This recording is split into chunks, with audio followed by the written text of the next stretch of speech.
How's everybody doing? Good. Did you guys have a good seasonal depression?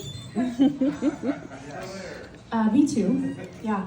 I've been getting a little bit into true crime again lately. Are there any true crime girlies in the house? Yes. Both of the girls, yeah.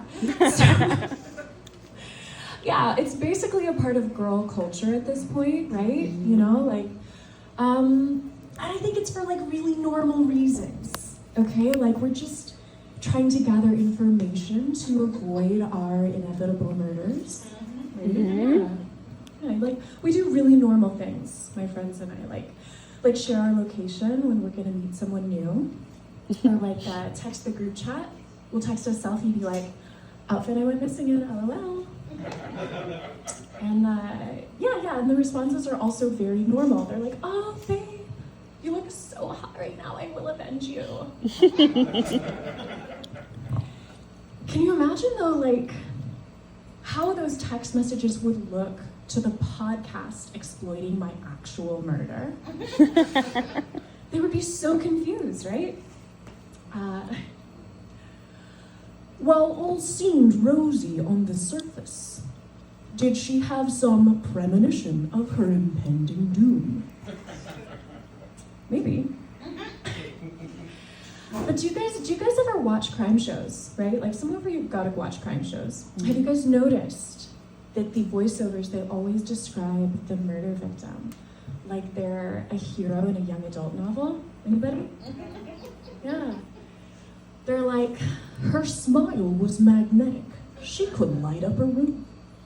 She spent her free evenings rescuing puppies from landfills. And like at a certain point, I think we have to say that they're making things up, right? This cannot be the profile of every murder victim, can it?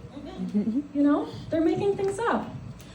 Marianne was a very good student, and her vagina was completely odorless. I'm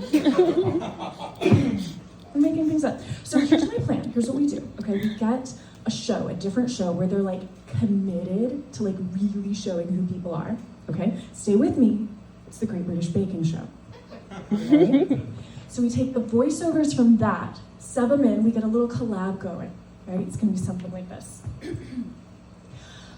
Friends and family described Janelle as a grating, whiny, mousy woman.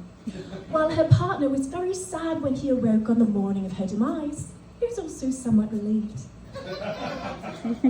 Or, Robert's loss will be felt most keenly by his two dogs, Miriam and Fable, as well as the ducks at the park where he used to walk, and his imaginary friends, Tanika.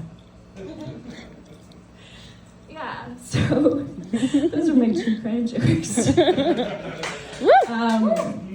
I'm raising a couple of little feminists. They are 3 and 5.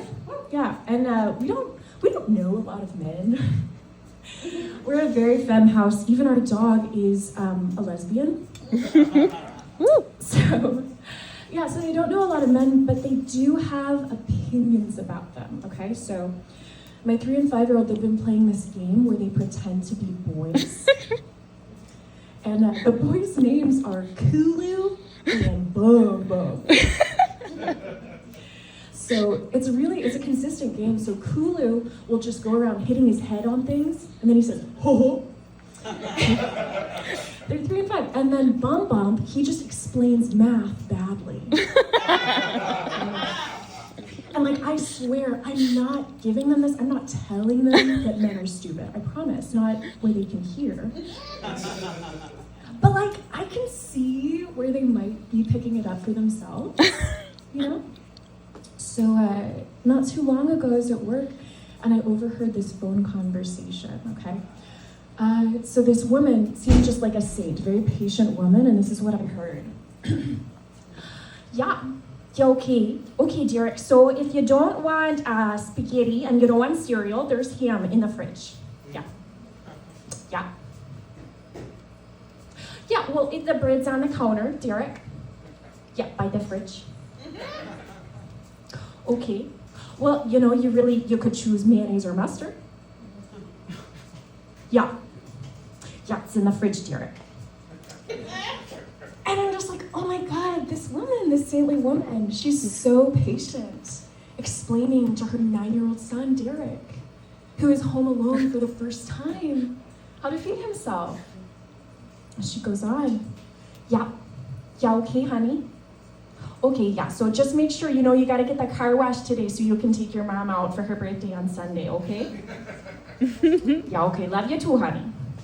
Derek. Ooh, gross, right? Ew. I could literally never. I think if I was married to Derek for even a moment, I would snap. I'd snap. And the podcast, it would be something like this. While we may never know what caused her sudden and violent outburst, what we do know for certain is that they found Derek's remains in the fridge. Thank you very much. That's my time.